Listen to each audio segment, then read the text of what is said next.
Hi friends, welcome to my channel. ಎಲ್ಲರೂ ಹೇಗಿದ್ದೀರಾ friends? ಇವತ್ತು ನಾನು ಒಂದು ಫ್ರೈ ಮಾಡೋದು ತೋರಿಸ್ತಾ ಇದ್ದೀನಿ. ಅಂದರೆ ಇದು ಮದಿಮಾಲು ಫ್ರೈ ಅಂತ ರವಾ ಫ್ರೈ ಮಾಡ್ತಾಯಿದ್ದೀನಿ. ಇದು ಹೆಂಗೆ ಮಾಡೋದಂತ ನೋಡೋಣ. ಅದಕ್ಕಿಂತ ಮುಂಚೆ ನೀವು ಫಸ್ಟ್ ಟೈಮ್ ವೀಡಿಯೋ ನೋಡ್ತಾ ಇದ್ದೆ ಅಂದರೆ ಪ್ಲೀಸ್ ಸಬ್ಸ್ಕ್ರೈಬ್ ಮಾಡಿ. ಕೊನೆ ತನಕ ಸ್ಕಿಪ್ ಮಾಡಿದೆ ಈ ವಿಡಿಯೋನ ನೋಡಿ. ಫಸ್ಟಿಗೆ ಇವಾಗ ನಾನು ಒಂದು ರೆಡ್ ಚಿಲ್ಲಿ ಪೇಸ್ಟ್ನ ರೆಡಿ ಮಾಡ್ಕೋಬೇಕು. ಅದಕ್ಕೆ ನಾನಿವಾಗ ಒಂದು 10ರಿಂದ 15 ಬ್ಯಾಡಗಿ ಮೆಣಸು, ಆಮೇಲೆ ಒಂದು ಲಿಂಬೆ ಗಾತ್ರದ ಹುಣಸೆ ಹಣ್ಣು, ಆಮೇಲೆ ಒಂದು 2 ಸ್ಪೂನಷ್ಟು ಧನಿಯಾ, 1 ಸ್ಪೂನು ಅರಶಿನ, ಆಮೇಲೆ ಒಂದು 2 ಇಂಚಷ್ಟು ನಾನು ಶುಂಠಿನ ತಗೊಂಡಿದ್ದೀನಿ. ಇವಾಗ 1 ಸ್ಪೂನಷ್ಟು ಮೆಂತ್ಯ ಕಾಳು ಹಾಕ್ಕೊಂಡು ಇದನ್ನು ಫೈನ್ ಪೇಸ್ಟ್ ಮಾಡ್ಕೋಬೇಕು. ಇವಾಗ ಒಂದು ಪ್ಲೇಟ್ ತೊಗೊಂಡಿದ್ದೀನಿ.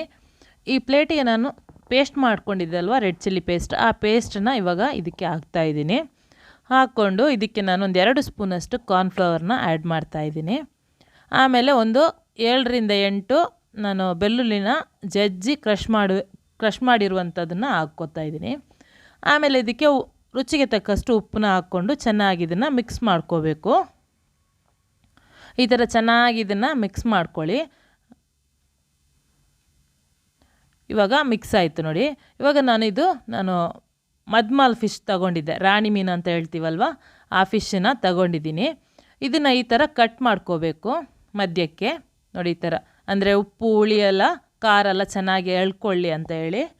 ಇವಾಗ ನಾನೇನು ಮಾಡ್ತಾಯಿದ್ದೀನಿ, ಇದ್ರ ಮೇಲ್ಗಡೆ ನಾನು ಆ ಪೇಸ್ಟ್ ಇದೆಯಲ್ವ ನಾನು ಮಾಡ್ಕೊಂಡಿರುವಂಥ ಮಸಾಲ, ಆ ಮಸಾಲನ ಚೆನ್ನಾಗಿ ಸವರಬೇಕು ನೋಡಿ. ಈ ಥರ ಸವರಿ ಈ ಥರ ಚೆನ್ನಾಗಿ ಇದನ್ನು ಕೋಟ್ ಮಾಡ್ಕೊಳ್ಳಿ. ಈ ಥರ ಚೆನ್ನಾಗಿ ಒಳಗಡೆ ಹೊರಗಡೆ ಎಲ್ಲ ಕ್ಲೀನಾಗಿ ಫಿಶ್ ಮೇಲೆ ಚೆನ್ನಾಗಿ ಈ ಥರ ಕೋಟ್ ಮಾಡ್ಕೋಬೇಕು. ಕೈಯಲ್ಲಿ ಚೆನ್ನಾಗಿ ಈ ಥರ ಮಸಾಜ್ ಮಾಡ್ಕೋಬೇಕು ಮೀನು ಮೇಲ್ಗಡೆ ಎಲ್ಲ ನೋಡಿ. ಈ ಥರ ಒಳಗಡೆ ಕಟ್ಟಿದೆಯಲ್ಲ, ಕಟ್ಟು ಒಳಗಡೆ ಎಲ್ಲ ಈ ಥರ ರೆಡ್ ಚಿಲ್ಲಿ ಪೇಸ್ಟನ್ನ ಚೆನ್ನಾಗಿ ಮಸಾಜ್ ಮಾಡ್ಕೋಬೇಕು. ಈ ಥರ ಸವರಿ ಪಕ್ಕದಲ್ಲಿ ಇಡ್ತಾಯಿದ್ದೀನಿ. ಇನ್ನೊಂದು ಫಿಶ್ನ ಸೇಮ್ ಅದೇ ಥರ ಮಾಡ್ತಾಯಿದ್ದೀನಿ ನೋಡಿ. ಒಳಗಡೆ ಹೊರಗಡೆ ಎಲ್ಲ ಕ್ಲೀನಾಗಿದ್ರೆ ಮೇಲ್ಗಡೆ ಮಸಾಲಾನ ಹಾಕ್ಕೊಂಡು ಒಳಗಡೆನೂ ಕ್ಲೀನಾಗಿ ಹಾಕ್ಕೋಬೇಕು. ಇಲ್ಲಾಂದರೆ ಫಿಶ್ ಮಾಂಸ ಇರುತ್ತಲ್ಲ, ಅದಕ್ಕೆಲ್ಲ ಉಪ್ಪು ಖಾರ ಹುಳಿ ಎಲ್ಲ ಏನೂ ಎಳ್ಕೊಳ್ಳಲ್ಲ. ಒಳಗಡೆನೂ ಮಸಾಲ ಹಾಕ್ಕೊಂಡು ಮೇಲ್ಗಡೆ ಮಸಾಲ ಹಾಕ್ಕೊಂಡು ಇದನ್ನು ಒಂದು 2 ಗಂಟೆ, ಇಲ್ಲಾಂದರೆ ಮಿನಿಮಮ್ 1 ಗಂಟೆ ಆದರೂ ಇದನ್ನು ಈ ಥರ ರೆಸ್ಟಲ್ಲಿ ಇಡಿ. ನಾನಿವಾಗ 1 ಗಂಟೆ ಆದ ನಂತರ ನೋಡಿ, ಇವಾಗ ಗ್ಯಾಸ್ ಆನ್ ಮಾಡಿಕೊಂಡು ಒಂದು ಫ್ರೈ ಪ್ಯಾನ್ ತಗೊಂಡಿದ್ದೀನಿ. ಇದಕ್ಕೆ ಕೋಕೋನಟ್ ಆಯಿಲ್ನ ಹಾಕ್ಕೊಂಡಿದ್ದೀನಿ. ಇದು ಬಾಂಬೆ ರವೆ ಅಂತ ನಾವು ಉಪ್ಪಿಟ್ಟಿಗೆಲ್ಲ ಯೂಸ್ ಮಾಡ್ತೀವಿ ನೋಡಿ, ಆ ರವೆನ ಇಟ್ಕೊಂಡಿದ್ದೀನಿ. ಆ ರವೆಗೆ ನಾನಿವಾಗ ಮ್ಯಾರಿನೇಷನ್ ಮಾಡ್ಕೊಂಡಿರುವಂಥ ಫಿಶ್ ಇದೆಯಲ್ವ, ಆ ಫಿಶನ್ನ ಈ ಥರ ಕೋಟ್ ಮಾಡ್ಕೋಬೇಕು. ಮೇಲ್ಗಡೆ ಕೆಳಗಡೆ 2 ಸೈಡು ಕ್ಲೀನಾಗಿ ಅದನ್ನು ರವೆಯಲ್ಲಿ ಕೋಟ್ ಮಾಡ್ಕೋಬೇಕು. ಈ ಥರ ನೋಡಿ, ಲೇಯರ್ ಥರ. ಇದು ಸೆಕೆಂಡ್ ಲೇಯರ್ ಮೇಲ್ಗಡೆ. ಫಸ್ಟಿಗೆ ನಾವು ರೆಡ್ ಚಿಲ್ಲಿ ಪೇಸ್ಟಿಂದ ಒಂದು ಕೋಟ್ ಮಾಡ್ಕೊಂಡಿದ್ವಿ. ಇವಾಗ ಸೆಕೆಂಡ್ ಲೇಯರು ನಾವು ರವೆಯಿಂದ ಕೋಟ್ ಮಾಡ್ಕೋಬೇಕು.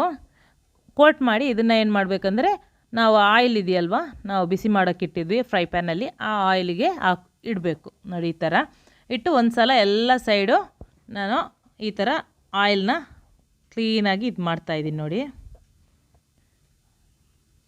ಇದು ಮಾಡಿದ ನಂತರ ಇವಾಗ ಒಂದು 5 ನಿಮಿಷ ಬಿಟ್ಟು ಆಮೇಲೆ ಏನು ಮಾಡಬೇಕಂದ್ರೆ ಇದನ್ನು ಟರ್ನ್ ಮಾಡಬೇಕು ನೋಡಿ. ಈ ಥರ ಟರ್ನ್ ಮಾಡ್ಕೋಬೇಕು. ಒಂದು 5 ನಿಮಿಷ ಈ ಥರ ಬೇಯಬೇಕು ಆಯಿಲಲ್ಲಿ.